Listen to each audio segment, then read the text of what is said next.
Hay veces que los mexicanos necesitamos que nos recuerden cuáles son nuestros problemas, y por los propios mexicanos, por supuesto. Entonces, ¿a qué voy? Al tema de la inseguridad que le ha pegado a México en las últimas 3 décadas de una manera brutal y bestial. Y bueno, son 4 los factores que verdaderamente inciden en México para que tengamos una inseguridad terrible. Y vamos a comenzar. Primero, la más problemática. La brutal incapacidad de los ministerios públicos para integrar adecuadamente las averiguaciones y las investigaciones que atañen a los delitos que se cometen en México. Los ministerios públicos son la parte más débil de todo el entramado judicial, de toda la cadena que se sigue precisamente para combatir el flagelo del crimen y de los crímenes que sean. No estamos hablando nada más de los crímenes relacionados con los narcotraficantes. Por supuesto, estamos hablando de los crímenes patrimoniales, los que atentan contra la vida de las personas, por supuesto, contra los bienes de las personas. Toda esa cadena está integrada básicamente por el Ministerio Público. El problema es que los ministerios públicos mexicanos, la enorme mayoría, están increíblemente incapacitados y son completamente ignorantes, muchos de ellos, para poder integrar adecuadamente las averiguaciones. Y eso es uno de los flagelos más horribles que tiene México en materia de ineficiencia de aplicación de la justicia. Obviamente también tenemos el problema de la policía civil. Definitivamente, ese es el segundo gran problema de México, porque la policía civil es también otro desastre, con un nivel paupérrimo en el mejor de los casos para poder atender todos los problemas de crimen y obviamente un gravísimo problema, la incapacidad todavía a estas alturas de entender cómo funciona la cadena de custodia, que es el procedimiento de aseguramiento del área donde se comete un crimen, el levantamiento y registro de todos los elementos de prueba de los delitos que se cometen y obviamente la integración y entrega de todo esto, de toda la cadena de custodia, al Ministerio Público para que entonces éste haga su trabajo. Que ahí es entonces donde entra el verdadero problema precisamente en el tema de justicia de México. Por supuesto, también hay otro gravísimo problema, el tercer gran problema, gravísimo problema. El paupérrimo nivel que tiene México en el sistema de prevención del delito, porque no nada más se trata de los hechos punibles, también se trata de prevenir. Y México ha fracasado en este tema en los últimos 70 años. Esto ha provocado, por supuesto, también que entonces se resquebraje de manera brutal la confianza de los ciudadanos en el sistema judicial. ¿Por qué? Porque evidentemente no es nada confiable desde el momento en el que el gobierno no tiene un sistema de prevención del delito bien adecuado y bien estructurado.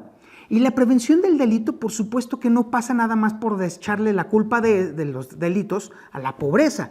Eso es una visión ramplona, estúpida e infantil a la cual ha acudido no solamente esta administración, la de López Obrador, sí, ¿no? Ha sido una justificación de los últimos 4 o 5 presidentes y que ha sido un verdadero desastre. Esto de justificar los crímenes porque soy muy pobre, pues entonces obviamente nos ha hundido a los mexicanos en una espiral que obviamente no tiene fin en ningún momento. Y finalmente, por supuesto, también un sistema penitenciario completamente roto. Si hay algo que le duele enormemente a México es el sistema penitenciario, que tiene ya poco más de 100 años siendo una universidad del crimen. Un sistema penitenciario que no está orientado a la reinserción social.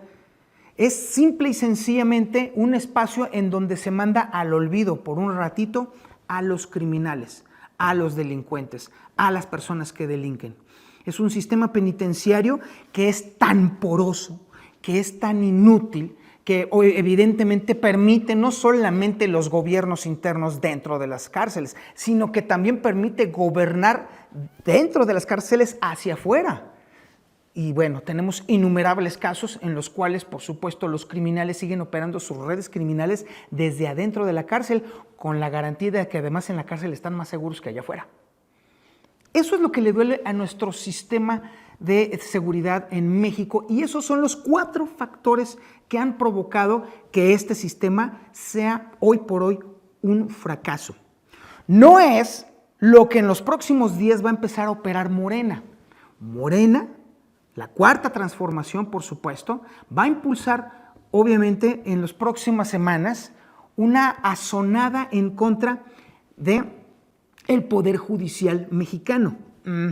Y le va a echar la culpa de todo este problema que le he estado platicando a usted a la Suprema Corte de Justicia, a los jueces, ¿sí?, a los ministros, ¿sí? Por supuesto que hay corrupción, por supuesto, en el Poder Judicial. Eso es indudable.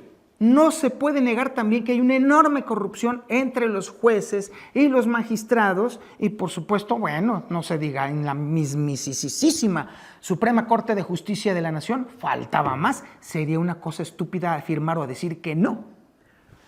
Pero, obviamente, el problema radica en que como la cuarta transformación ha sido incapaz siquiera de atreverse a hacer modificaciones sustanciales al sistema de impartición de justicia mexicano, la opción más fácil va a ser echarle la culpa de absolutamente todos los males de México a la Suprema Corte de Justicia de la Nación. ¿Y por qué?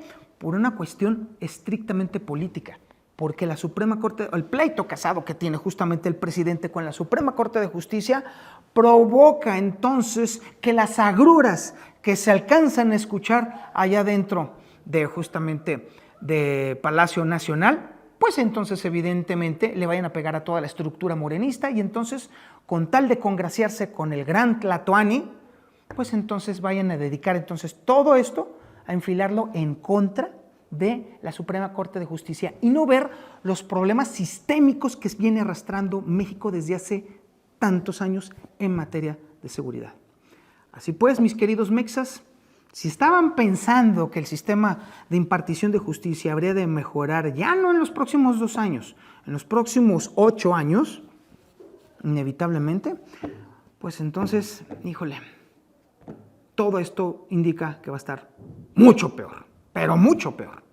El fin de semana extra largo que nos aventamos los mexas con esta Semana Santa, ay, y qué bien nos cayeron de verdad, nos distrajo un rato del último error catastrófico por parte del gobierno federal, sí, el gobierno de la Cuarta Transformación, específicamente del presidente López Obrador, al enviar una carta al presidente chino, ¿sí?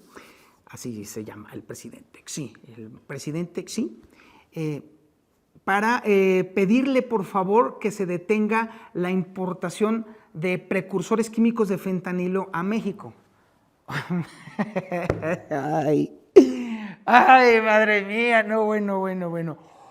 Obviamente, evidentemente, el gobierno chino, por supuesto, dijo, no, pues eso no pasa aquí, no es cierto, nosotros no exportamos precursores químicos de fentanilo.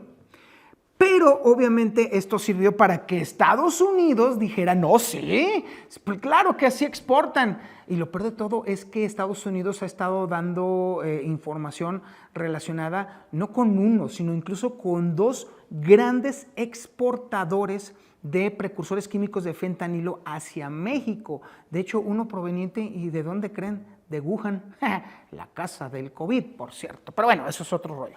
El asunto radica en que México quedó terriblemente mal con las 2 superpotencias del mundo. Primero, casi haciendo o dejando por escrito que China tiene responsabilidad fuerte precisamente en la creación del fentanilo, es decir, los precursores químicos que vienen de China obviamente le sirven a los cárteles mexicanos para crear fentanilo y entonces ahora sí envenenar a todo el mundo. Eso es por un lado. Y por otro lado también queda pésimamente mal con Estados Unidos porque evidentemente se está zafando, tratando de zafar de la ecuación de la responsabilidad en la creación, fabricación y distribución de fentanilo ilegal hacia los Estados Unidos. Y por supuesto, esto también le sirve mucho precisamente a Estados Unidos, precisamente para trabajar con su doble moral de también echarle toda la culpa a México del problema del fentanilo, cuando tenemos claro y evidente de que, bien, sí es cierto, los cárteles mexicanos están penetrando enormemente para la distribución de fentanilo en Estados Unidos, pero los que distribuyen el fentanilo de los cárteles hacia el público que se está muriendo son los propios estadounidenses, son sus propios narcotraficantes. Lo que pasa es que al tío Sam le encanta hacerse pato también. En este sentido, este fin de semana fue desastroso para el tema de las relaciones internacionales de México. Y obviamente el verdadero culpable de todo este asunto, o en todo caso el verdadero responsable de este nuevo tropiezo, es por supuesto el presidente López Obrador, que se nota que sí fue el que escribió la carta que le mandó al presidente Xi, ¿eh? ¿Por qué? Porque está redactada con las patas, ¿eh? Definitivamente se nota que esa carta no pasó por la Cancillería en ningún momento, para nada. Conociendo a Marcelo Ebrard, jamás hubiera permitido que una carta tan mal hecha llegara a manos de los chinos, a menos que el presidente López Obrador dijera, pues no, yo sí quiero mandarla. Pues sí la mandó, y los resultados todavía los estamos viendo a pesar de que se atravesó el fin de semana. Largo, muy largo, extra largo de la Semana Santa. Así que hay que ver todavía en qué va a parar todo este asunto, porque obviamente las dos potencias tienen otro pretexto para agarrarse a cates, y obviamente es la increíble incapacidad de México de entender lo que es la diplomacia. La dichosa compra de activos de Iberdrola por parte del gobierno mexicano, por un monto de, pues casi ya prácticamente llegando a los 6,000 millones de dólares, pues obviamente supone, que logre la cuarta transformación el objetivo que se había planteado originalmente de que la generación eléctrica total del país perteneciera al Estado en una proporción del 55%. Eso fue un compromiso que hizo López Obrador recién iniciando su gestión de gobierno, y pues bueno, con esta compra el gobierno federal logra entonces ya este cometido. Dirán que es nacionalización, todos los solovinos y todas las personas que le van a la 4T. Por supuesto que no, es una vil compra, pero esto hace que el gobierno alcance un objetivo y que entonces ya no le quede ningún pretexto para no continuar con los acuerdos a los cuales se ha comprometido justamente el gobierno mexicano en esta propia administración. A ver, que no se nos olvide que Marcelo Ebrard se comprometió en la última COP que fue en Egipto, comprometió que México tendría que llegar a la generación de por lo menos 40 gigawatts única y exclusivamente con energía eólica, por supuesto, solar y obviamente de otras fuentes que no fuera quema de combustibles. Esto quiere decir que estamos bastante cortos porque hasta el momento México solamente genera 15 gigawatts a través de los sistemas verdes. Y vuelvo al mismo punto, es un compromiso al que llegó México en esta administración, en la administración de Andrés Manuel López Obrador. Estamos hablando entonces de que estamos cortos todavía con 25 gigawatts. ¿Y de dónde cree usted que va a salir la inversión? Pues obviamente de la iniciativa privada. Y pues bueno, podrán decir misa toda la banda que necesita de la 4T para justificar su existencia. Está bien, los comprendo y los entiendo. Ok, va. Pero, ¿quién cree usted que es hoy por hoy el gigante a nivel mundial justamente en la implementación de la tecnología para generar semejantes volúmenes de electricidad a través de las energías limpias? Iberdrola. Es inútil. Por donde le quiera buscar el gobierno, por donde quiera pasarle, tratar de saltar, brincar, irse por debajo, armar subterráneos o hacer trinques, tratos y trastos, no hay remedio. El gobierno mexicano, si quiere cumplir con el compromiso que hizo allá en Egipto justamente para alcanzar los 40 gigawatts a través de las energías limpias, es inevitable, pasa por Iberdrola. No hay remedio, y no porque no quieran, es el principal proveedor a nivel mundial de este tipo de tecnologías. es una realidad incontestable, ineludible y que México tendrá que atizarle, ya no en esta administración, sino tiene que ser ya pues, prácticamente en la siguiente administración, porque este compromiso que asumió México en Egipto abarca 7 años. Y entonces estaremos viendo precisamente que pues, no hay para dónde hacerse.